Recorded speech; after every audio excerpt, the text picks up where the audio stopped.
was born in July the 20th, 1909. What was the other question? How were you doing that? Get you a chair and get over here before I can hear you.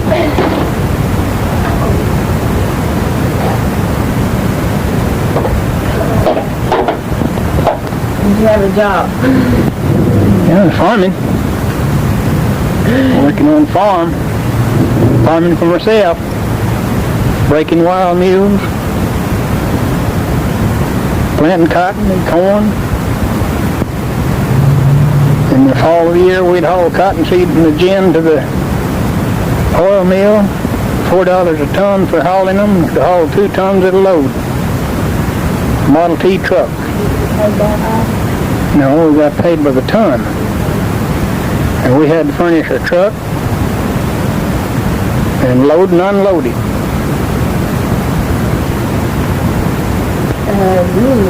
Was you involved in any of Roosevelt's New Deal programs? Was that one?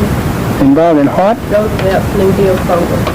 Well, that was as the Depression was breaking. That was after the Depression. Roosevelt. He helped break the Depression. That was in 33. The Depression happened in the late 20s. We raised cotton for 4 cents a pound, and we got 35 cents a bushel for corn delivered to the boxcar. And I think cottonseed was about $8 a ton. And labor was $2.50 and board on the farm. And in 1929, I got a job on the railroad and worked on it. Didn't have anything to do on the farm, so I got my job on the railroad and worked on it. We got $3 a day for 9.5 hours. And it cost us 85 cents of that to eat in the cook shack. The railroad cook shack. Were you married then? No, I wasn't married then. I wasn't but 20 years old.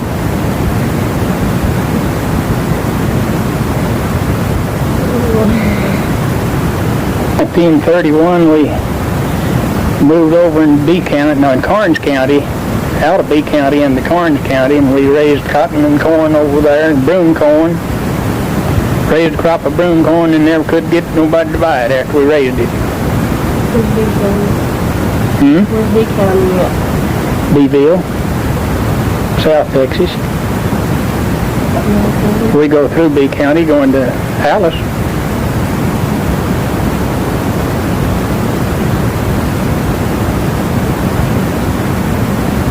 What were the conditions like? Well, most of the time it was dry. We had a lot of drought down there during that time. That's part of what caused the Depression, I think, helped cause it. And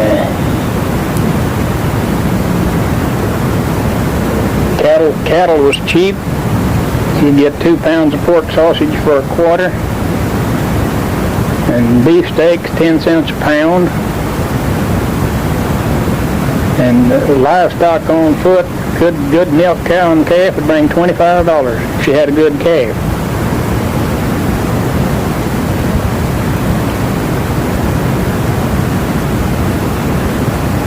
Was the food scarce, or did they just raise prices so high she couldn't buy it? Huh? Was the food scarce, or did they just raise prices? Well, the food was scarce, and money was scarce too. And prices they wasn't too high. I don't remember. I think 48-pound sack of flour cost about 75 cents. And I didn't know anything about small grain down there. We didn't raise small grain. I don't know what oats and wheat was selling for at that time, but I did come up in this country in 30, I believe it was. And I rode back to San Antonio with a man that stopped in Melvin and bought a truckload of oats for 9 cents a bushel. Taking them down there to feed his laying hens. Give 9 cents a bushel for them. And maize was $4 a ton in the barn.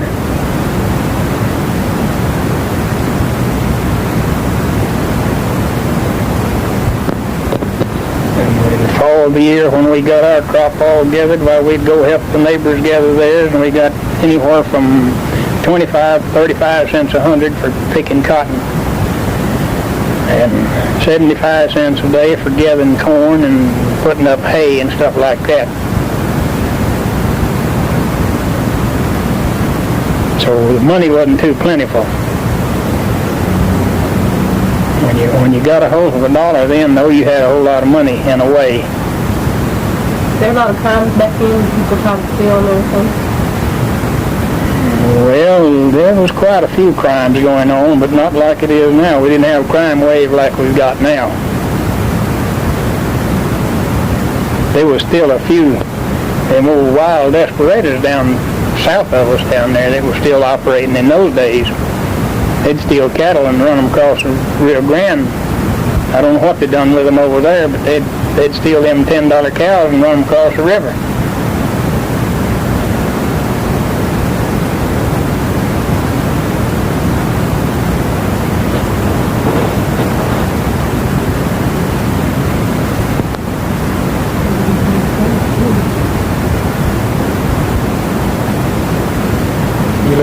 You'll have to read between the lines and add a little to that, I guess, to make you a story.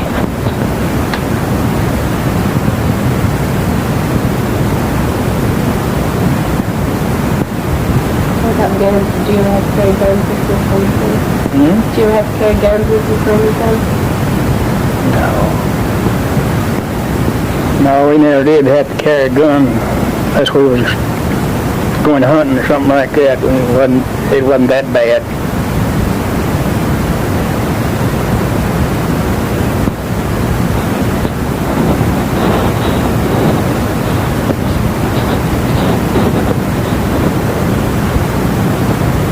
What kind of transportation did y'all have? What kind of what? Transportation? Oh, we had saddle horses, wagons, buggies, and occasionally you'd see a Model T car, truck, or something like that. Because just a lot of people didn't have a motor vehicle of any kind, just lots of them. We had one. We had an old Model T truck for a while, and then finally got up to Chevrolet, four-cylinder Chevrolet. We thought we had a real nice truck when we got that Chevrolet, and bought it in 27, I believe. It was 27 model anyway.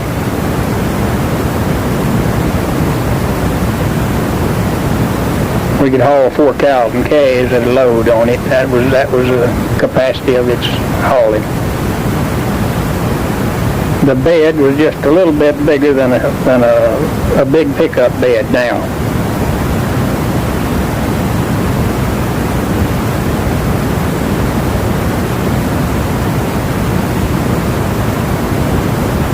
'29, there was one man that had a great big farm joining ours. He had one farm all tractor, and he put nailed two 2x8s together and fastened them on the back end of his tractor, and he pulled 2 horse-drawn cultivators, taking 3 of them to operate one tractor.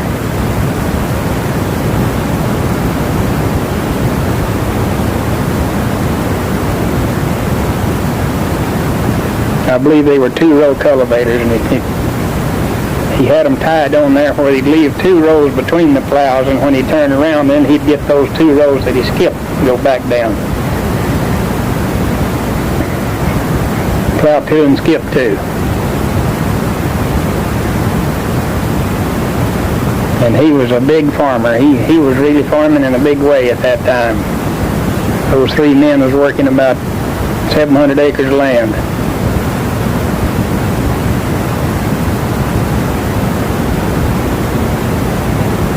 Say that y'all was the average family or average social income?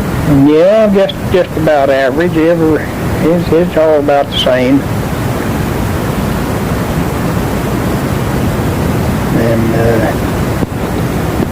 our social life was mostly parties, dances, domino parties, ice cream parties, box suppers. Well, a box supper is where a girl prepares a meal for two. And they'll meet at a public place, something like a schoolhouse, which we use the schoolhouse, and some of them use church houses. And they'd auction these boxes off, and the high bidder got the box, and he'd get to eat with the girl that brought the box. That was the way that was carried out. And sometimes it'd be a fight or two over who bought whose box.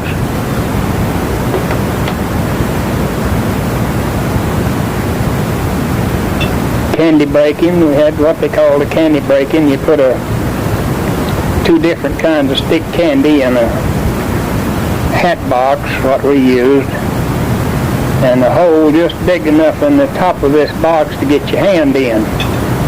The girl would reach in and draw out a stick of candy, and the boy would have to match it to keep both sticks. If he didn't match, they had to break the stick that he drawed. They had to share that stick. That's where it got its name, a candy breaking. And it was a lot of fun.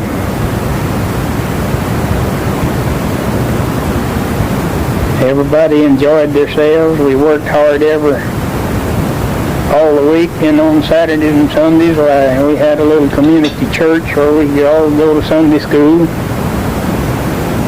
And Saturday nights there would be some kind of a play party or box supper, candy breaking, just like I said a while ago, for us young folks to enjoy themselves. And it wasn't altogether young folks. A lot of the older folks went too. They enjoyed it as much as we did.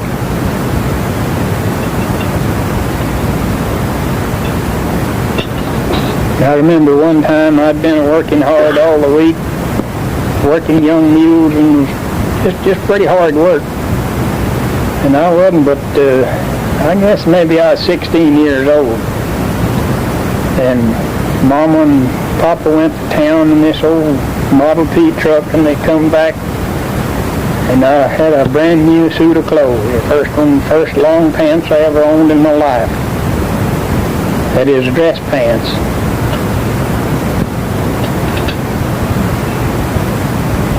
And we were in the cattle business one time. We had 152 head of cattle, and could have sold them. We lost our pasture, and we could have sold these cows for $1 a head profit. And our banker talked Daddy into putting them in the feed pen. We put them in the feed pen and fed them 3 months. And at the end of the 3 months, we shipped them to San Antonio, and they brought $156 more than the feed bill. So we was in the hole there.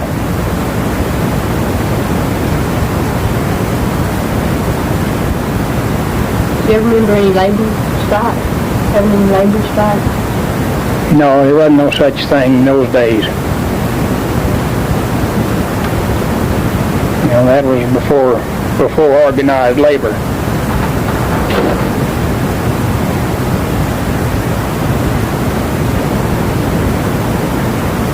One time, and as he drove by the stockyard, he noticed a bunch of mares and mule colts.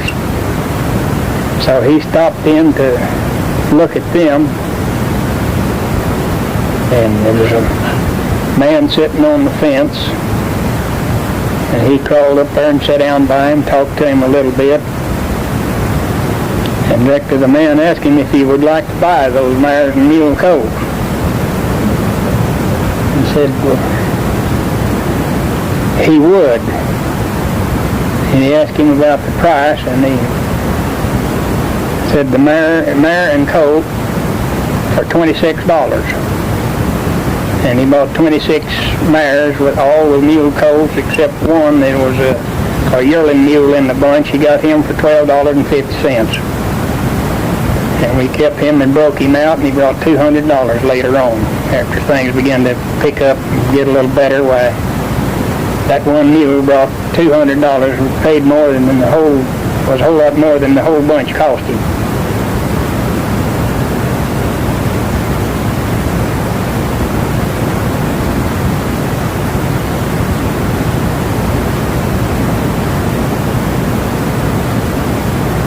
he was always buying and selling some sort of livestock. It wasn't hogs, it was cows or calves or mules, horses. He was a general trader. Everybody in the country come there to buy and sell stock to him. And my job was to take care of them after he got them.